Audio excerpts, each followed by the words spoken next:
سلام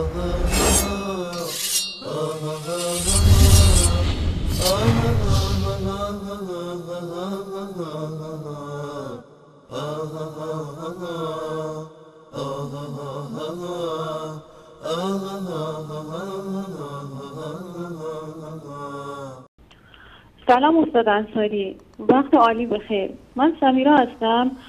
میخواستم 2 سوال بپرسم. حالا اگه جنبندی من یا تعبیر من ناصحیح هستش شما عفو فرما. در قولتی هستند در خصوص سرنوشت تقدیر هر کسی، اینجا انسان حکم یه برده رو داره در حیطه سرنوشت خودش، یعنی دست بسته تحت نفوذ قدرت برتر، مثل آیه 39 سوره رعد. بعد یه آیات دیگه هستن نه شرایط فرق میکنه، اینجا دیگه دموکراسیه، آدم میتونه برای خودش فکر کنه، تصمیم بگیره، ببینه از زندگی چی میخواد، مثل آیه 11 سوره رعد. بعد من این مطالب رو پیگیری کردم، وارد 2 تا مطلب شدم، معتزله و اشاعره. من نمیدونستم همچین چیزایی وجود داره. الان من خیلی سردرگم شدم. اگه میشه در مورد این یه مقدار صحبت کنین. بعد بگین که آیا آیه 256 سوره بقره میتونه مهر تاییدی باشه بر مکتب لایک؟ بعد یه سوال دیگه، اگه کسی بخواد این آیه رو بگیره بگه خب خدا خودش گفته در دین هیچ اجباری نیست، خب دیگه روز قیامت آدم چی داره رو میز بذاره؟ اگه میشه راجع به اینا صحبت کنید. ممنونم. خداحافظ.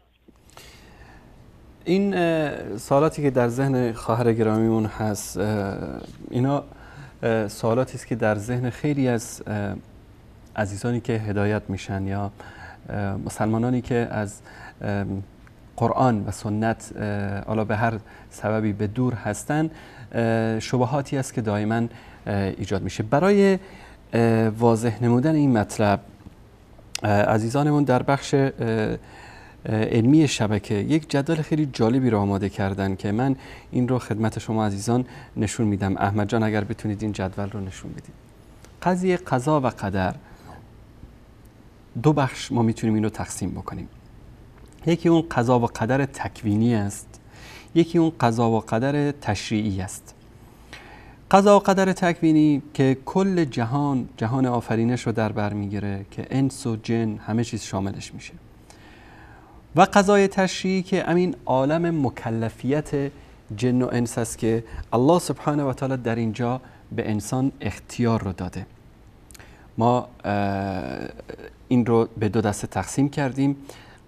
قضای تکوینی مثلا ساختمان طبیعت، ساختمان انسان، یعنی انسان در مورد رنگش، زبانش، نژادش، اینکه در کجا به دنیا میاد، اینکه دختر است یا پسر است، در این موارد انسان اختیاری نداره. این رو الله سبحانه و تعالی برای ما در نظر گرفته و انسان در این مسائل تکوینی خودش اختیاری رو نداره. مثلا شما نمیتونید تصمیم بگیرید که فرزند آیندهتون پسر باشه یا دختر باشه. هر چقدر علم تکنولوژی پیشرفت بکنه اما در این زمینه قاصر خواهد بود و شما هیچ اختیاری ندارید از اینکه مرد باشید زن باشید. اینا همه در حیطه قدرت الله سبحانه و تعالی است.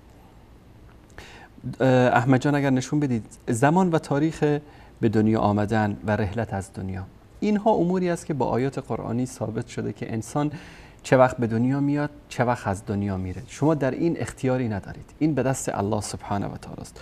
وجود زبانها و قومهای مختلف، این به دست الله سبحانه و تعالی است. حوادث کونی و مصائب، مثلا طوفان میشه، زلزله میشه، این مسائلی که این به دست انسان نیست. نمیتونید جلوشو بگیرید، نمیتونید این چیزها رو شما به وجود بیارید. اینا همه در دست الله سبحانه و تعالی است. نتیجه چی است که این نوع مسائل تکوینی تابع اراده الله سبحانه و تعالی است و بنده در این صلاحیتی ندارد و نه هم در این مورد انسان پرس میشه یا بازخواست میشه در این مورد.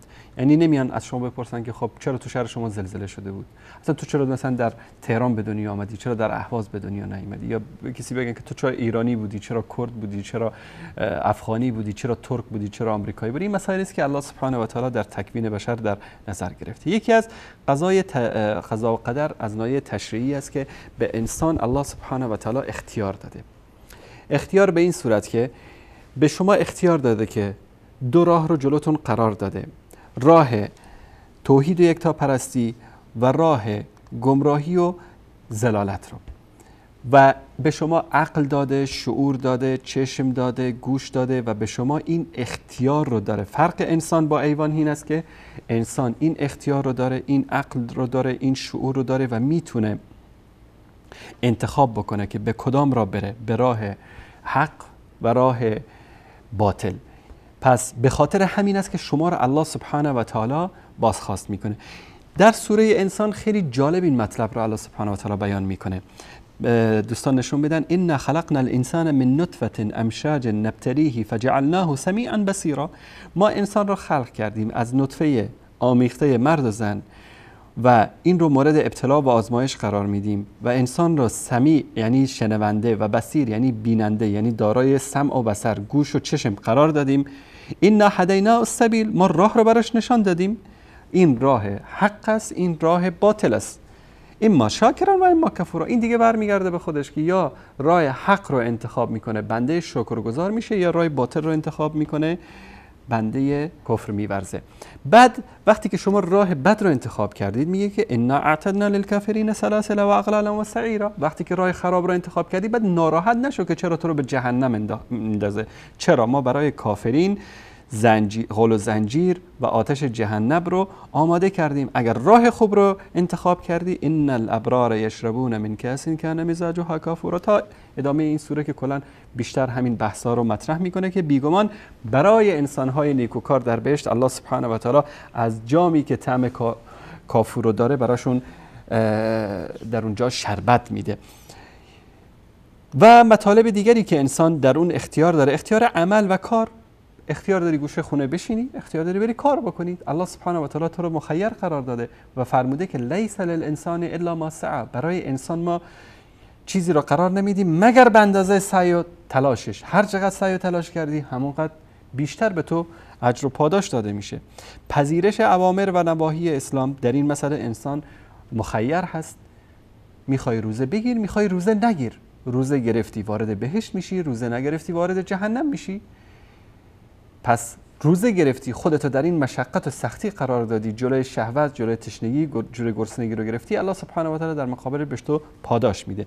اختیار طرز زندگی در انتخاب مثلا خونه مناسب، در انتخاب ماشین، همسر، در تربیت فرزندان، در همه این مسائل انسان مسئول است و در مقابل این مسئولیت بازخواست میشه به خاطری که به انسان اختیار داده. مثلا اختیار سکونت در وطن و کشورش و اختیار هجرت کردن خارج از اینجا. در مقابل این امور انسان چی است؟ اختیار داده شده. یک نکته دیگه است، بازم شبهه ایجاد میشه برای بعضیا. میگن که خب همه این مسائل در یک کتابی مکتوب است در نزد الله سبحانه و تعالی.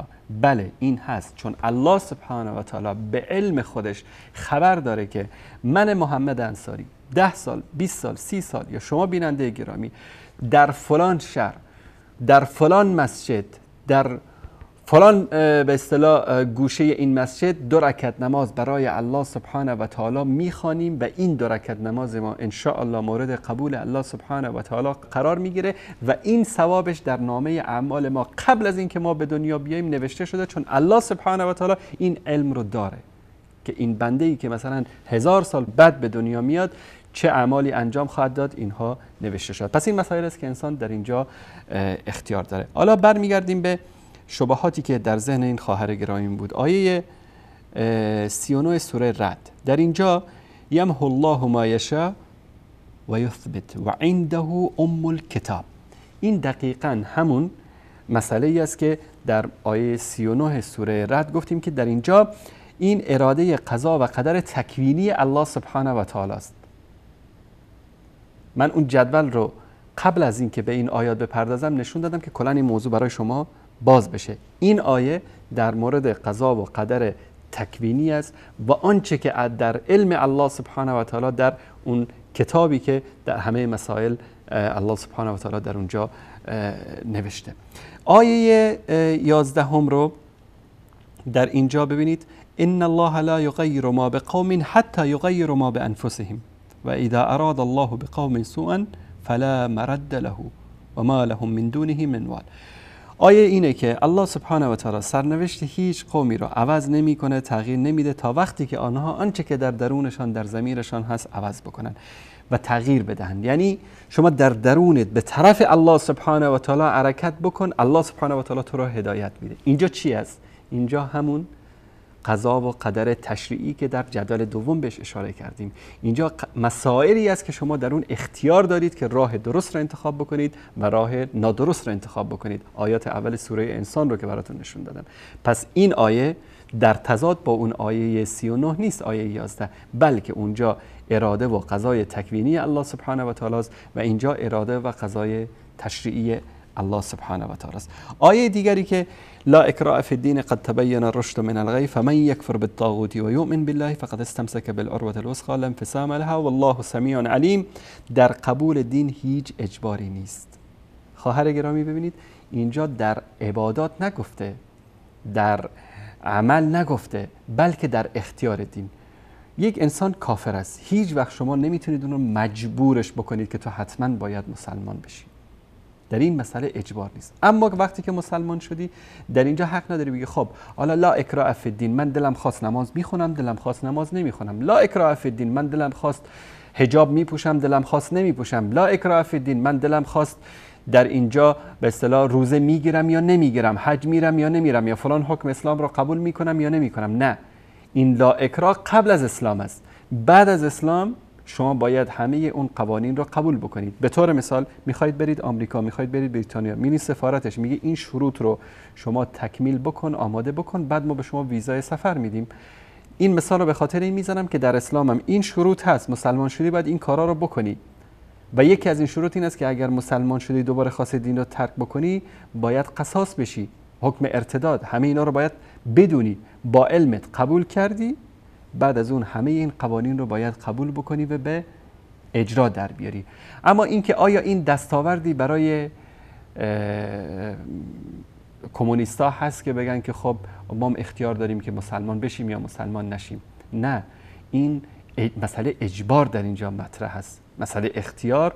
الله سبحانه و تعالی در همه آیات قرآن کریم میشه تقریبا دعوت میکنه که ان فی خلق السماوات والارض و اختلاف اللیل و النهار. این آیه خیلی آیات بعد از این همه میگه که در اختلاف شب و روز، در همه این کائناتی که میبینید، کشتی‌ها که در بحرها میگرده، لآیات لقوم یعقلون، لآیات لقوم یتفکرون. همیشه قرآن کریم دعوت به عقل، دعوت به تفکر، دعوت به تدبر میکنه و بعد از این که اتمام حجت کرد، اون انسانی که همه این دعوت و همه این ابلاغ رسالت بهش رسیده، همه این آیات الهی براش آشکار شده، اتمام حجت شده، این انسان اگر دین رو قبول نمیکنه در روز قیامت با کله میره وارد جهنم، چون که باش اتمام حجت شده. اما قضیه مجبوریت، هیچ کس حق نداره کسی رو مجبور بکنه. امیدوار هستم که خواهر گرامی ما جواب سوال خودشون رو دریافت کرده باشه.